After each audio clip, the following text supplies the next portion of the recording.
You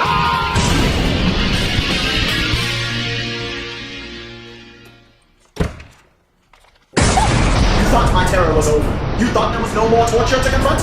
Well, you were wrong. Look at Jesus, what is that? The time has come to finish what you started years ago. Why aren't I used to stuff like this already? Oh god. Hello. Something amiss? No security guard had even worked here, except a mystery. Oh yeah? And what mystery is that? Well, the last time I reviewed a Scooby-Doo movie, it nearly killed me, creating a rift in the space-time continuum from an angel named Roger that I killed in a Christmas special years ago. Links here. Ah, so there's only one person who could be responsible for this? Yes.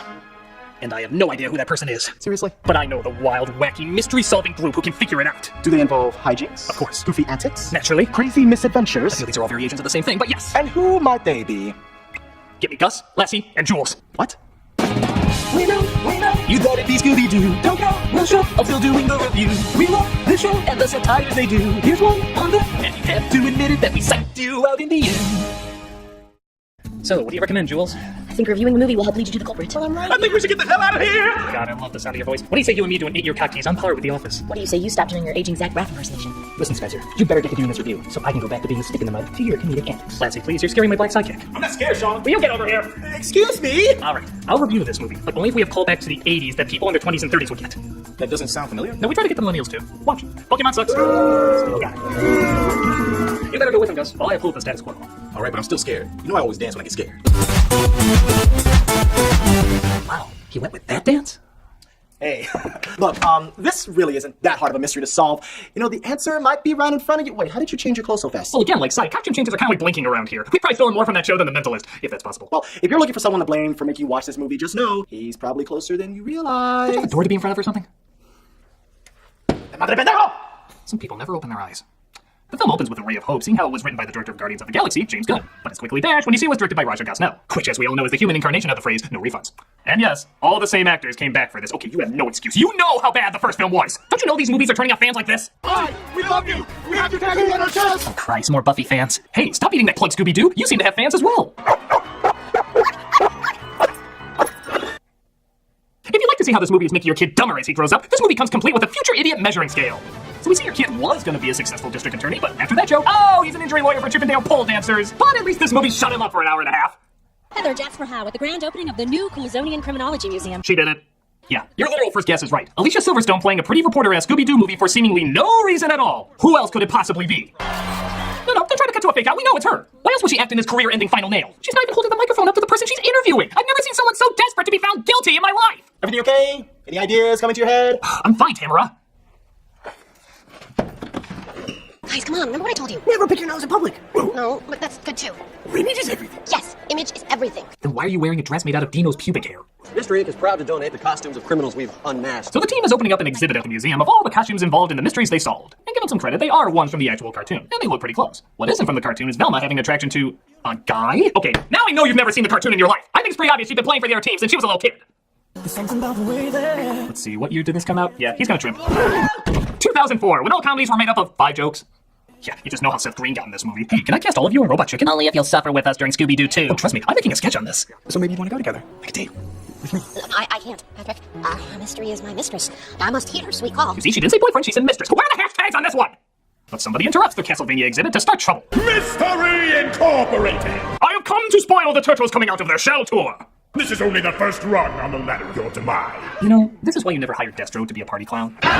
He manages to bring the pterodactyl to life and it ends up stealing the costumes away. But it seems Scooby and Shaggy are blamed for letting him escape. You know, Scoob, we could act like real detectives. Why don't you start by not having every face you make look like Ego Raptor's trying to eat his own shin? We will be awesome detectives. So Shaggy decides to solve the mystery himself. Oh, I mean, Shaggy and Scooby decide to solve the mystery themselves. Sorry, it's such a good effect I have to remind myself how much he's really there. I mean, you feel like you can just reach out and touch the pixels. God, the CGI in this is terrible. Why can't we go back to practical effects, like when they go into a flashback showing the original pterodactyl suit?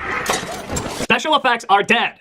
Jacobo's cellmate was released from prison 2 months ago. The Black Knight Ghost. So they go to the opening of their own credits. Again, a nice little homage. But who cares? These little kids have some killer insults. Nice job last night. Losers! That is some stellar kid writing right there. God help you if they say something complimentary followed by not. Quick, I need to think of a comeback. To what? Babies learning how to talk get better insults than that. Hey! Shut up! No, really, compared to giving thumbs down and saying loser, that is a good one. But not as good as the joke I'm sure you can't see coming. He just said we'd pay the price. Shaggy, Shaggy, Shaggy. What could possibly happen by ringing the doorbell?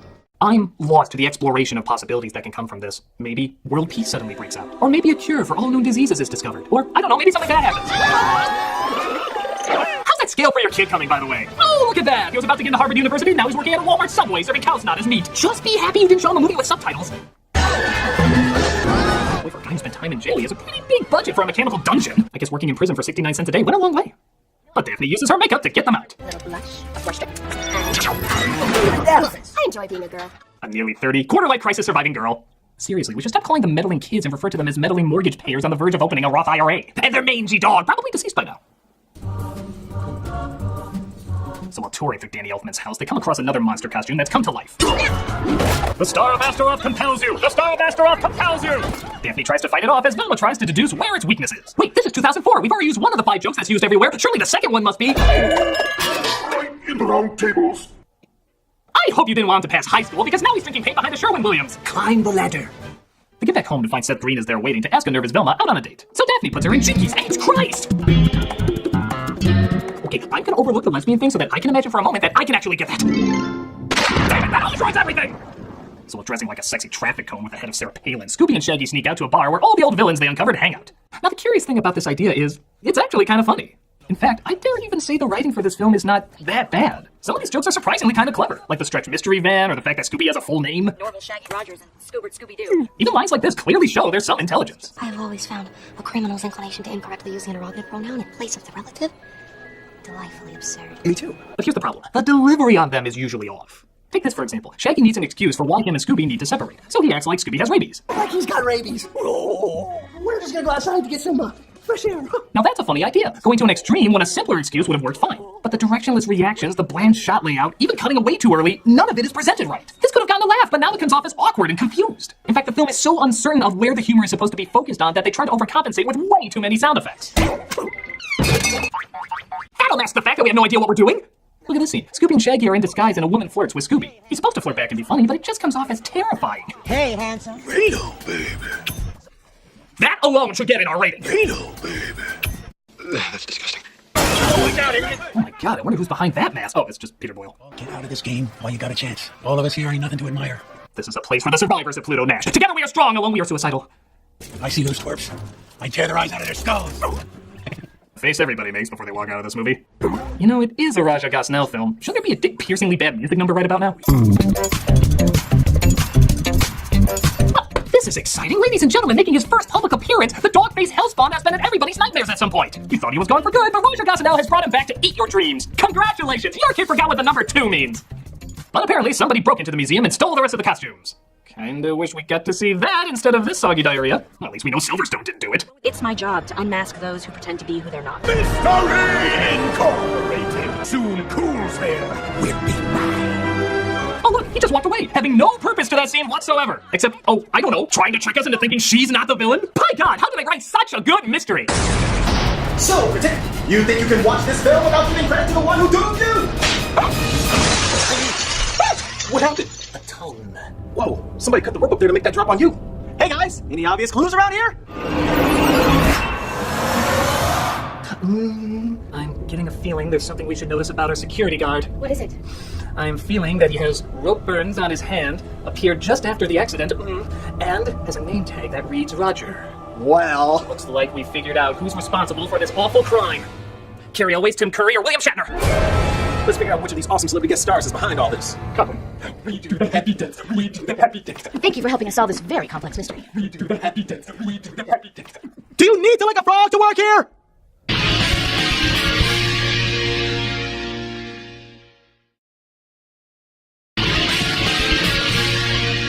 So we see Green beating up a guy for information, I guess trying to trick us again into thinking he might be the villain. Clearly not Silverstone because he walked away. It's impossible, he walked away! Gotta put on the tough guy act, otherwise these guys will leave me alive. And Seth Green just cracked. It's okay, every actor goes through that being on a Scooby-Doo movie. Remember Boyle's cracking moment? Just feel lucky he wasn't around the car. Speaking of which, they follow Boyle to an abandoned lab where they come across a bunch of various formulas. Look at those weird letters. Ready? Oh, Christ, it's Winnie the tentacle porn. Could things get any more perverted? I want to go home! Congratulations, movie! You gave Shaggy boobs. Was this your goal, to give Shaggy boobs? Was that the whole reason for this film existing? The only time the word Shaggy and boob should go together is in a British porno. And even that with a restraining order against Raja Gosnell. Oh look, he's Taz now. Stupid. And now he's a genius. Oh, I long for the blissful ignorance of my former self. Chasing hats, taking my own rear end, eating my own vomit. Oh, those were wonderful times. I think we just saw Gosnell working through some personal stuff there. The rest of the gang meets up and they see where the costumes are brought to life. Ah! The poster to the thing! I needed that. I needed that too. You're pushing your luck, Scoob! And I think that was Matthew Lillard cracking on the movie. Just imagine he's not talking about the dog, he's talking about the whole film. You're pushing your luck, Scoob! Pretty credible. They run away from the rejected Zelda henchmen and try to escape, not realizing that they've unleashed the monsters and the city blames them. Heather Jasper Howe with an emergency update. Reporting live from Zardos. A monster army has invaded Coolsville. Find me, mystery! To be fair, they do look more realistic than the new Ghostbusters movie. So they go to their old clubhouse where they used to be kids, because nobody will look for Mystery Inc. at a place called Mystery Inc. And they remember when they were all in high school. A mere 20 years ago. It seemed so easy back then. We saw mysteries for the love of them, not to prove anything to anyone. I think that is the literal definition of solving a mystery. Proving things to everyone. No wonder you suck at what you do! You don't even know what you do! But the monsters find them and continue to chase them down. Luckily, they give them the slip. Wait, that's not a baby! I guess it's better than crashing into this billboard. Dude! They come across the Black Knight yet again, and even though Daphne defeated him before and knows exactly how to take him down, Fred decides to take him on. Funny, because that weapon would have been very handy fighting the electricity monster. Well, now you're both screwed because Fred needed to make his dick feel a little bigger. Okay. Guess this is it, huh? No, this is laying on the ground for a few seconds while the monsters are far, far away from you. There's nothing this is it about that at all. Scooby and Shaggy come across the pirate ghost who breathes fire. But it's okay, because Scooby farts.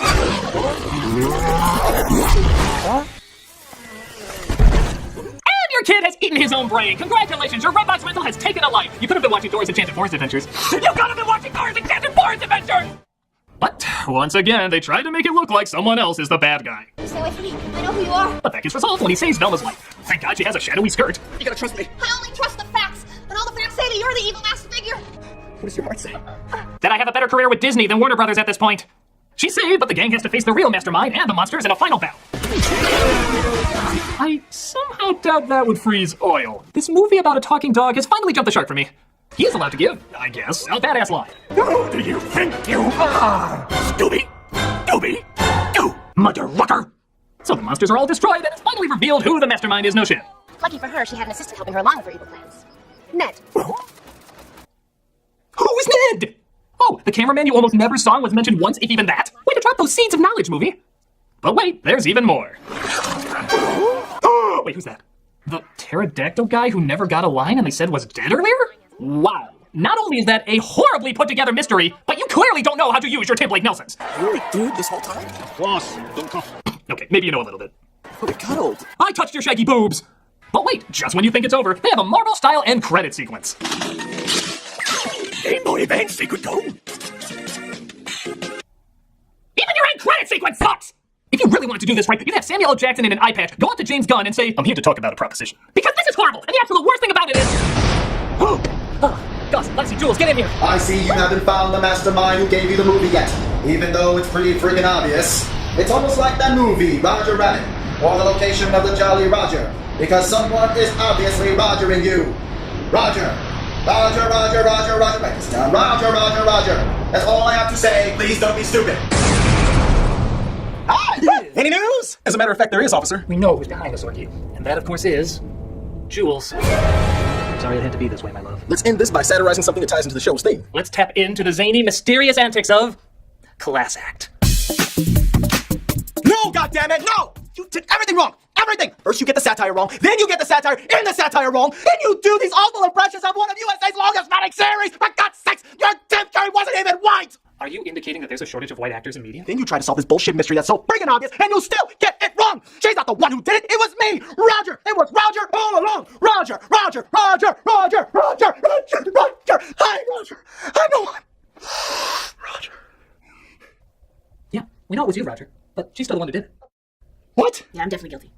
But it can't be. I did it. Ah, you only think that you did. You see, I know that you laid the DVD there for me, but when I looked away, it was replaced by a slightly different version. The original, I then noticed, was snuck into Jules' pocket. My second clue was a ton that fell on me. I'm sure you tried to drop it first, but Jules cut the rope before you did. As I noticed, her rope-cutting scissors she tried kicking under the couch. And finally, when you said write down the name of the culprit, she didn't write Roger. She wrote Jules. But what was the point of all this? Because I wanted to give something that the movie didn't. A good mystery. Sure, Scooby-Doo as a show is silly and not the best animated, but one thing it always had was a good mystery for kids. It taught them deductive reasoning, problem-solving skills. It was a show that made them smarter in every episode. That was the movie's ultimate failure. Sure, the sets were nice, and there was an occasional funny scene the actors could pull off, but the effects were awful, the jokes fell flat, and a multi-million-dollar movie couldn't tell a better mystery than every episode of the shoestring budget cartoon. That's what makes it last through all these incarnations. Not just the silly characters, but the fact that it's making you more observant without even knowing it, as the best kind of teaching should be. So I figured, do what the movie was trying to do. Tell a fake-out mystery that actually faked you out. Okay, well, now that that's out there, it's time to explain why I did this and how I came back. Nah, neither Scooby-Doo nor Sight cared about the motivation. Yeah, it's there, but it's more of a side note. But it's so complex and interesting. No. Short and shallow is usually the way to go. Yes, and I would have gotten away with it too if it weren't for you pesky kids. And that mangy dog. Scooby-Dooby-Doo!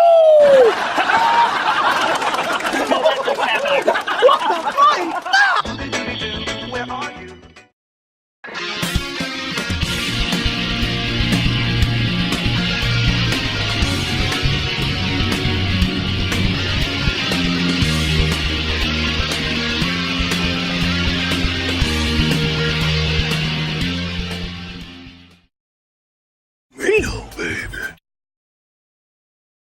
Coming next week, it's How True Was Amadeus. Everybody says it's bullshit, but how right are they? But you can see it now under Vessel's ad-free early access. Just $3 a month to see tons of people's videos early, as well as a bunch of other extra features. Check it out and get the early scoop.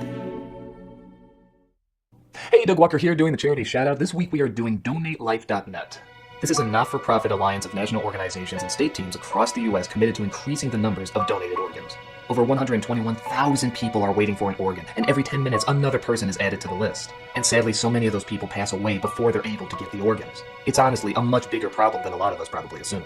This is an organization that not only helps those people, but also encourages others to donate. They develop and execute effective multimedia donor education programs, motivate the American public to register now as an organ donor, and assist Donate Life state teams and national partners in facilitating high-performing donor registries. In its 23 years of existence, the Donate Life community has grown donor designation to nearly 129 million registered. And that's in the United States alone. That's an amazing number, but we still need more. So check out their website, look at their YouTube videos, become an organ donor if you're not already, and see how many various ways you can help out. Definitely click on the link and check them out.